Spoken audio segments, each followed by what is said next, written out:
Welcome, welcome. So today we're going to be taking a look at r/Best of Redditor updates. So if that sounds like something you'd be interested in listening to today, and do be sure to listen to the trigger warnings on this one, by the way, because there may be some themes that some people might find difficult to listen to if they have found themselves in a similar situation as the OP's son. So just bear that in mind. Make sure you listen to those. Otherwise, please do stick around and enjoy. And don't forget to like and subscribe, please. Thank you. And of course, as always, I will give you a little bit of a disclaimer. Any opinions that I give on the posts that I read are just that. They are just opinions, not to be taken as fact. If you have a differing opinion, that is great. And I would definitely tell you to share it in the comments below. Just make sure to be respectful. There is no need to be mean to anyone because they don't agree with your opinion. Okay then, so that being said, let's get into it, shall we? So this one was posted by Choice Evidence 1983. I, 49M, need advice on how to apologise to my son, 27M, for kicking him out for being gay. So this one was originally posted in r/relationships, and of course Choice Evidence isn't the original poster. They are the person that compiled it for us all, like a lovely little bean. The original poster is you/letter away. We have trigger warnings for death of a loved one, homophobia, and religious abuse. So if these are themes that you cannot cope with, then please do skip this one, hop to another video. I think this will be the only post I read in this video. I will, of course, interrupt myself right now if I got that wrong and I did have time for another, but this is a long one. So yeah, skip to another video. I've got flipping loads. Originally posted May 14th, 2016. So, I'm new to this sub, but I decided to use a throwaway because I'm embarrassed about what I did to my son. 11 years ago, I was a very conservative Christian. I was the type that would go to church with my family every Sunday and actually look forward to going. If you would have told me that I'd consider myself an atheist in the future, I would have laughed in your face. I'm not proud of the man that I used to be, but at the time I really thought that I was being the best person I could by living as a Christian and following God's rules. My son was outed when he was 16, and I reacted the way that you'd expect a conservative Christian father to react, with hate and anger. Yep, that's exactly how I'd expect them to react, and it's disgusting. At the time, I didn't think of it as hate, though. I thought of myself as a good and loving father for being so upset that my son had chosen a sinful lifestyle, and it always confuses me with these kinds of conservative religious types, how they can be so intellectual about certain things. You know, you can talk to these people and they can be very smart, but they are so thick at the same time. Because what do you mean you think your God is great and loving and loyal to his people and all of this shite, but he would hate you because you're gay? Slightly weird, don't you think? You know, if he loves everyone, why would he care? Wouldn't he care that you're all being kind to each other? Wouldn't he care that you're all supporting each other no matter your differences of beliefs, your race, your culture, whatever? I forced him to go to counselling, but it didn't work. I know now that's because it never works, but at the time I blamed my son for not trying hard enough. I eventually kicked him out of the house because I couldn't have him there as a bad influence on his younger brothers and sisters. I never contacted him again, and he never contacted me or anyone else in our family.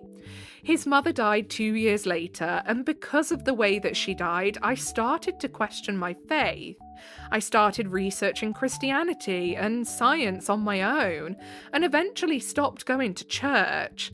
By the way, I would like to also point out that I have nothing against people who practice religions in a respectful and, you know, all-loving way to other people that don't have the same beliefs as them. People who just practice because they believe in a God and they believe in a certain type of God is fine. It's the hateful, just nasty ones that I do not like. Like, usually, typically, the more conservative leaning, yes.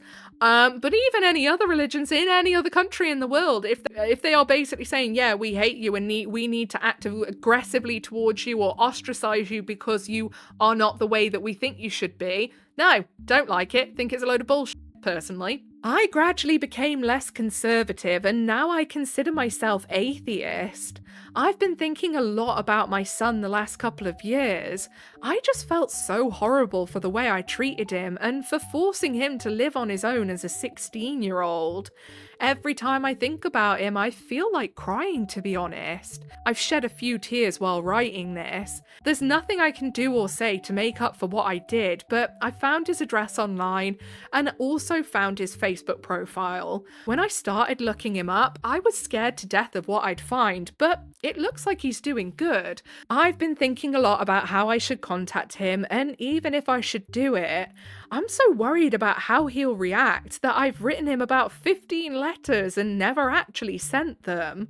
I think that's the best way to go about it. Sending a letter, but every time I write one and read it afterwards, I just imagine him reading it and throwing it in the garbage and chicken out and throw it away myself. I haven't talked to my other kids about him and they've never brought him up, and I feel like I should keep them out of this until I actually find out if he wants to have any contact with us. I just need advice on how to actually send the letter, what to write, and if I should even send it.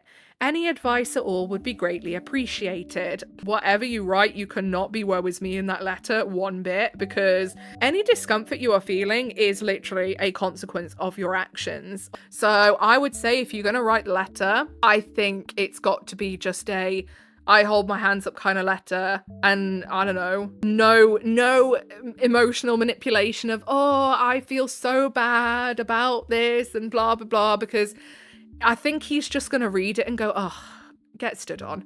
Edit. I just wanted to add a thank you for all the great advice. I know some of you think I come across as if I'm just expecting him to forgive me and have a relationship with me straight away. This is not the case. I'm very much aware that the chance of him never wanting any contact with me is pretty high, but I'm not sending the letter just because I want to possibly have him in my life again. I feel like he deserves to hear that I know that what I did was wrong. He deserves an apology. What he does with the information in the letter is his choice, and whatever choice he makes will be accepted and respected by me. I've called all my other kids and invited them to dinner tomorrow so that I can tell them about their brother and the letter. I'm very nervous about it, but it has to be done sooner rather than later. TLDR, I kicked my son out when he was just 16 for being gay. Now, 11 years later, I feel horrible for what I did and want to contact him and apologise, but I can't get myself to send the letter. So then we have some relevant comments. Commenter 1 says, oh, that's so hard. I think any letter you send should include the following: a complete apology with 0 qualifiers, an acknowledgement that you have done him a terrible wrong and that he is under no obligation to forgive you. You desire to be back in his life, on his terms, on his schedule. Your willingness to facilitate a relationship with your other children that is not dependent on your son's relationship with you, in case your son wants to see his siblings but not you, and then leave the door open for him to take that next step. OOP then writes, I've written the same letter a million times, but I would love to get some objective thoughts on it, because every time I read and write it, it never seems like enough. Lucas, I don't even know where to begin when I write this letter. I've written it many times, but it never seems good enough to send to you. The first thing I have to apologise for is not telling you that your mother died. She was diagnosed with ALS and passed away 9 years ago. I never contacted you to let you know that she'd died, and I don't know if anyone else in our family did. Either way, I'm really sorry for not telling you and robbing you of the chance to say goodbye to your mother. Oh, that's rough. That is rough. So it's not even just the thing at 16, it's that as well. My goodness, do you have some groveling to do? If he accepts this, oh, you're gonna have to spend a lifetime making it up to him, mate. Your mother's death was extremely difficult for all of us, and it made me start to question my faith. Everyone at our church helped our family through her death, but I still had a lot of questions, so I started doing research on our religion and science. After a while, I realised I couldn't continue following the word of God the way I was brought up to do. It might be very hard for you to believe, but I no longer consider myself religious. Which brings me to how I treated you. At the time, I did what I thought was right for our family and you, but that does not change the fact that what I did was unforgivable. Not only did I kick you out when you really needed our love and support, but I made you go through counselling, which I've learned is closer to torture than actual counselling. I don't know what you did once you left home, but it truly breaks my heart to think of the things that you might have done to survive. No one on earth deserves to go through what you've been through because of me, and I want you to know that I'm so sorry for what I've put you through. I completely understand if you never want to hear from me again, but I had to send this letter to let you know that if you want me in your life, I'm here. Whenever you're ready, in any way that you want. If you just want contact with your brothers and sisters, that's fine. If it takes you years to talk to me, that's fine. If you never want any contact with me, that's fine. Of course, I want to be a part of your life again, but if that's not something you want, I completely understand. There's no excuse for what I've done, and even if you are able to forgive me, I don't think I can ever forgive myself. I've known I should have sent this letter for years, but I've been too ashamed of myself to send it. I hope you feel no obligation to contact me. I'm only sending this letter so that you would know that I am here for you now if you want. I love you so much, and I'll do whatever you want to make up for what I've done, even if that means never reaching out to you again. And then they just sign it off with Dad. I think I have to tell his brothers and sisters about this before sending the letter, and if they want, I'll include their contact information so that he doesn't have to go through me to reach out to them. I think that's a good idea, definitely. Commenter 2 says, I'm about your son's age now, and I haven't had a relationship with my family since about 21. It was incredibly painful and difficult, but I'm also doing pretty well now, and it made me who I am. If, even now, my parents sent me a genuine, true apology with no qualifiers, said they understood they can never take back the pain they've caused, but wanted to know if there was anything that they could do, anything at all, that would make up for it even a little, I'd be overjoyed. Well, first I'd be furious. I'd probably yell at them, tell them that they have some gall to try to make amends now, after how they failed me. But if they let me yell and rage and told me to get it out and that they knew they deserved it, and still just expressed contrition and desire to be there for me on my terms, it would take a great deal of time and a lot of yelling and tears, but eventually maybe something new could grow there. I think you should write to your son and tell him everything that you've told us, and make very sure to focus on his feelings and experiences. Make sure it's clear that everything will be on his terms.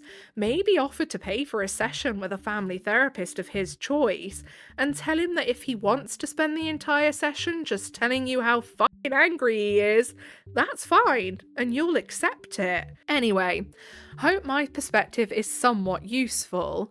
Please send the letter, send more than one if you have to, and tell him you'll respect anything he says, but you need to make it clear to him how much you want to be in his life, in whichever way will make his life better. If, when he gets angry or says something hurtful to you, be calm. Tell him that you understand he's angry and hurting, and apologise again. TLDR, be the parent you failed to be when he needed you. That means putting your own needs and pride aside the way you should have when he was 16.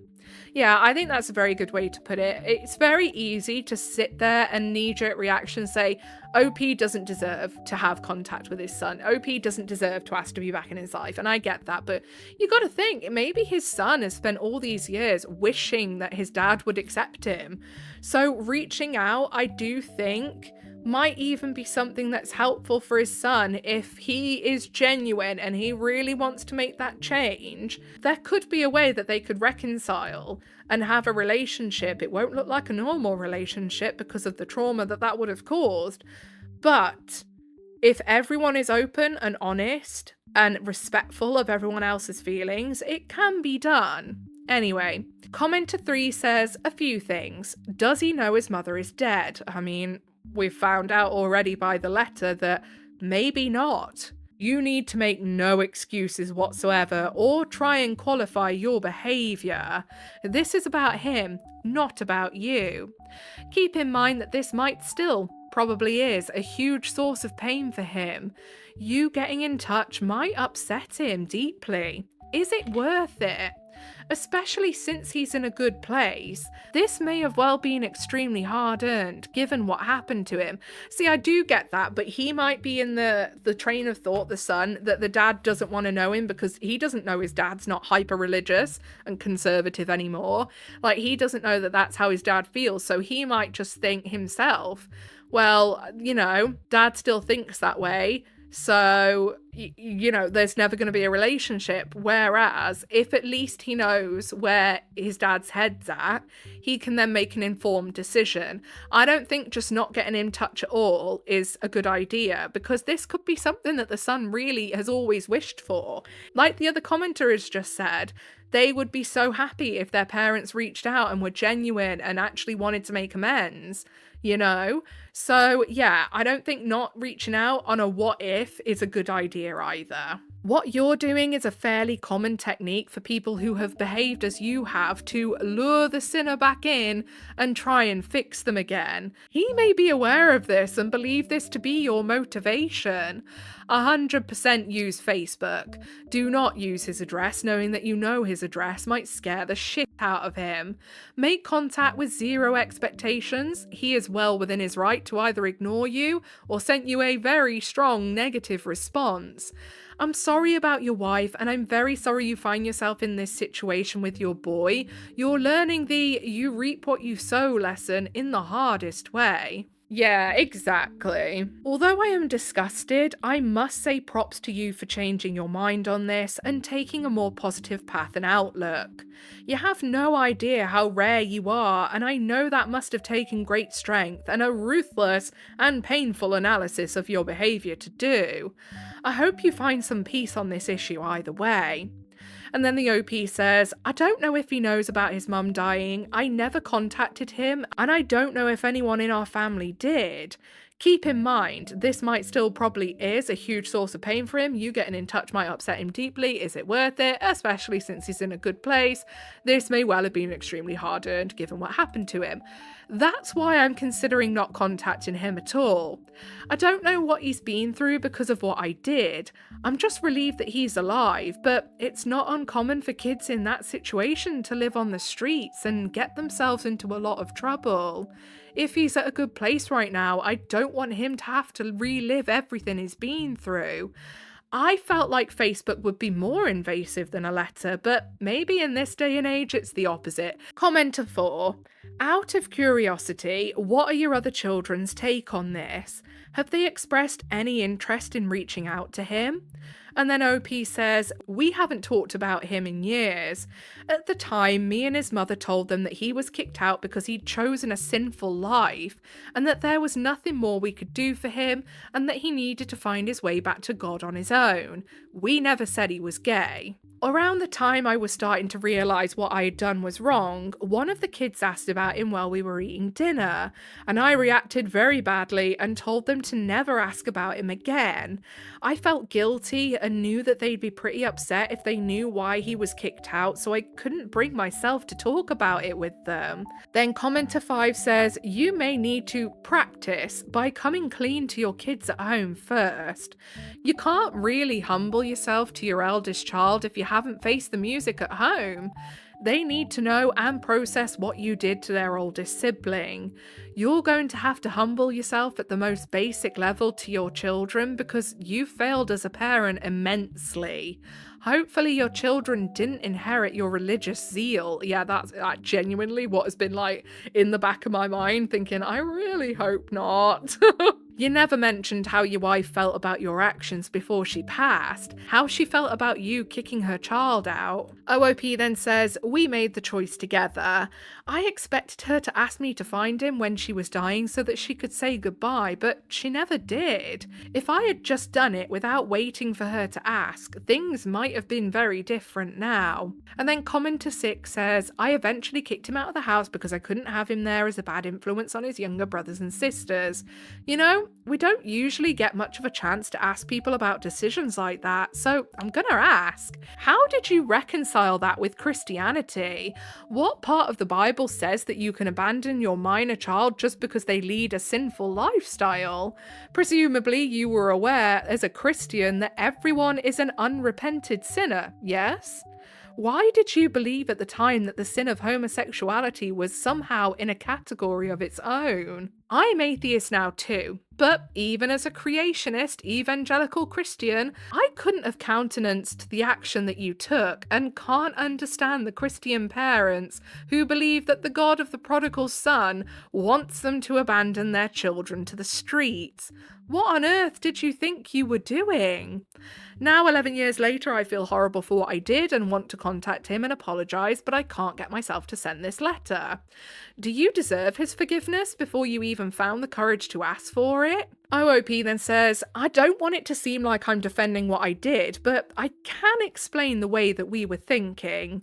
At the time, I was sure that being gay was a choice and that if we let him stay in our house, our other children would think that we were accepting of his choice to live in sin and it would be easier for them to follow in his footsteps.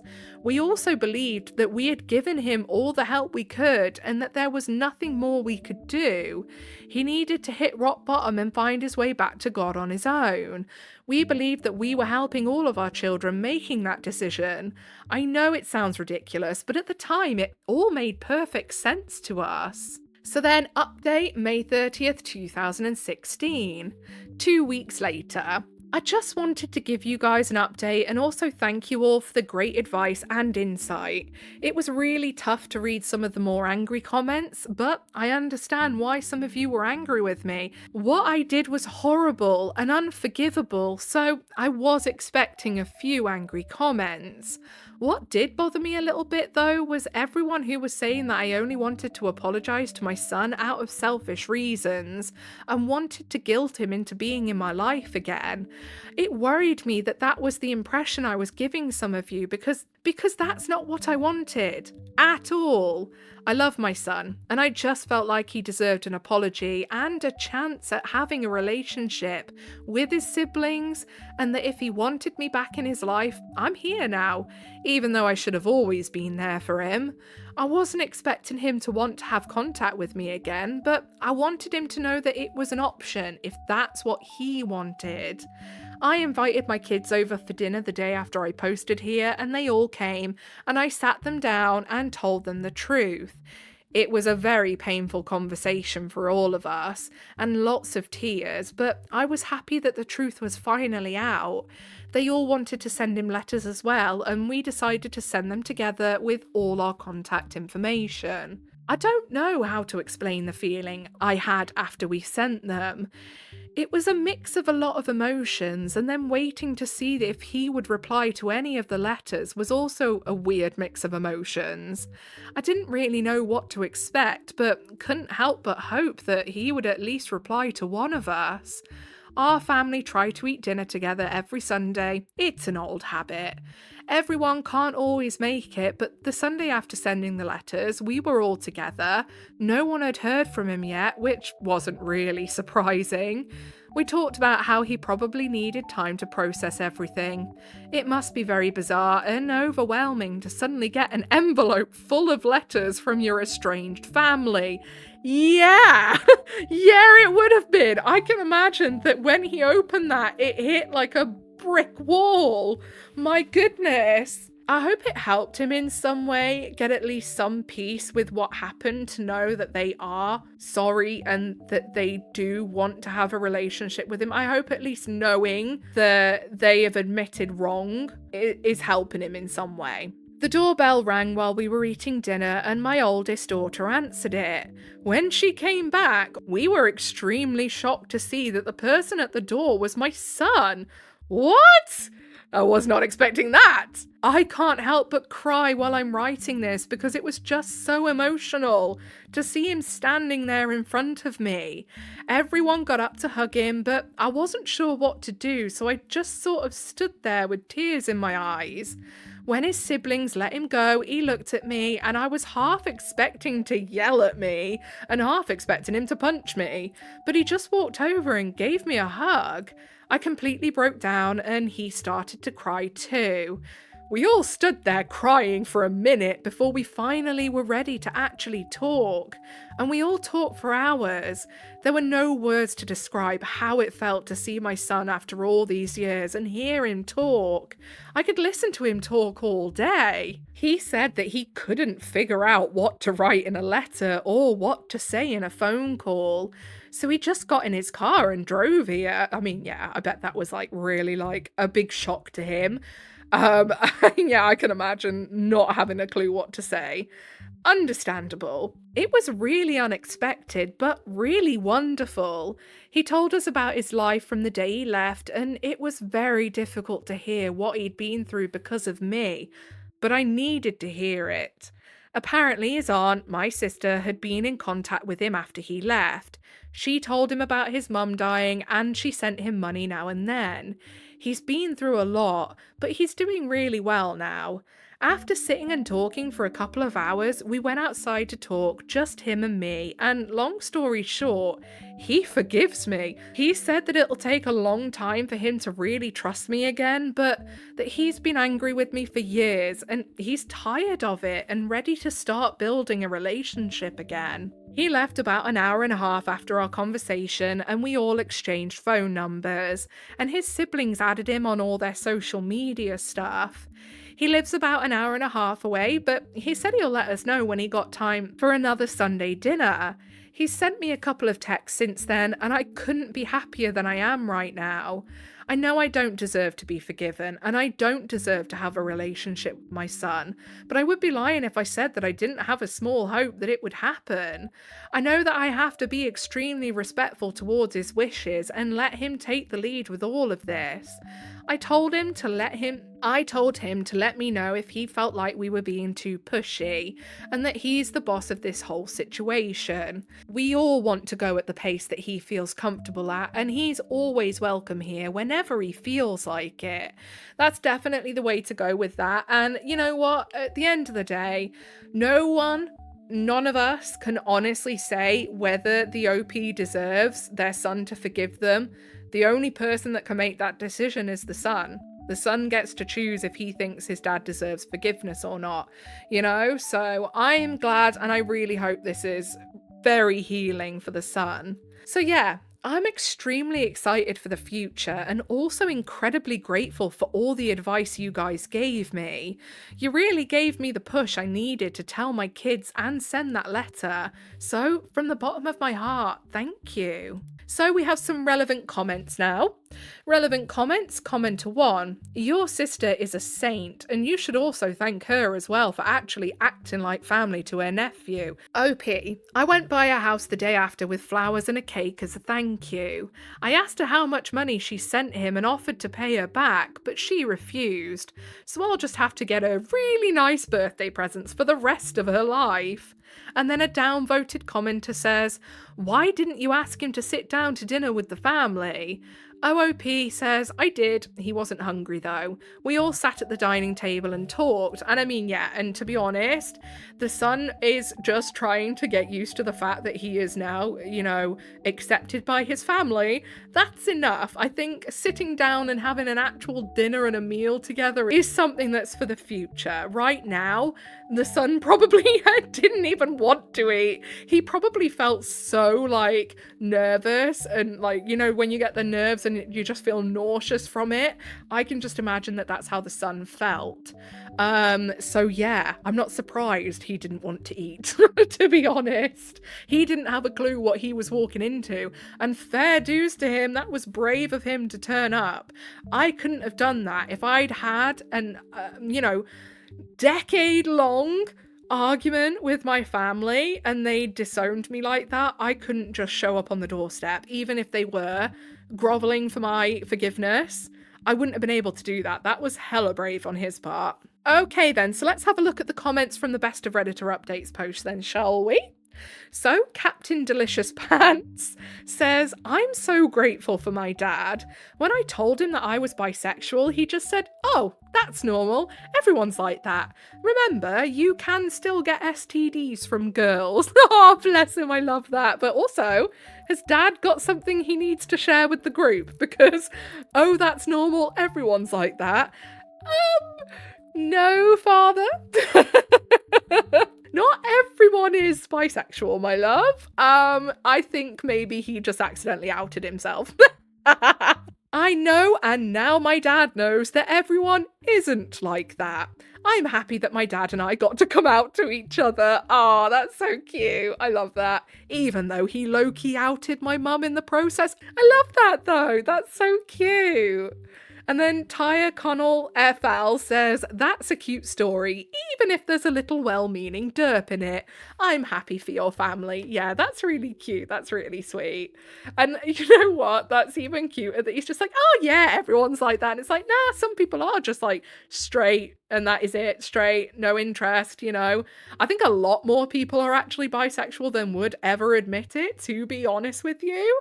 But yeah, I love that. That's so cute. And a nice, happy way to end the story, even though it ended in a happy way anyway. Ultimately, still disgusted by what the dad did. Still think that's absolutely rank. But I'm just really glad that he's seen the light and realized that he was awful, you know? And I think he's probably going to feel terrible about that now for the rest of his life, which deserved. But yeah, like I say, the only person that can choose whether he actually deserves to be forgiven is the son, and the son has spoken, so we have to respect it, I guess. Anyway, I think that's all we've got time for today. I have well and truly waffled on this one. I do apologise. So if you've made it all the way to the end with me, then I appreciate you very, very much. Don't forget to leave an offering of a comment for Big Al, will you now? Do not forget. Whatever it is you're doing for the day, I hope you have a really good rest of the day. Goodbye!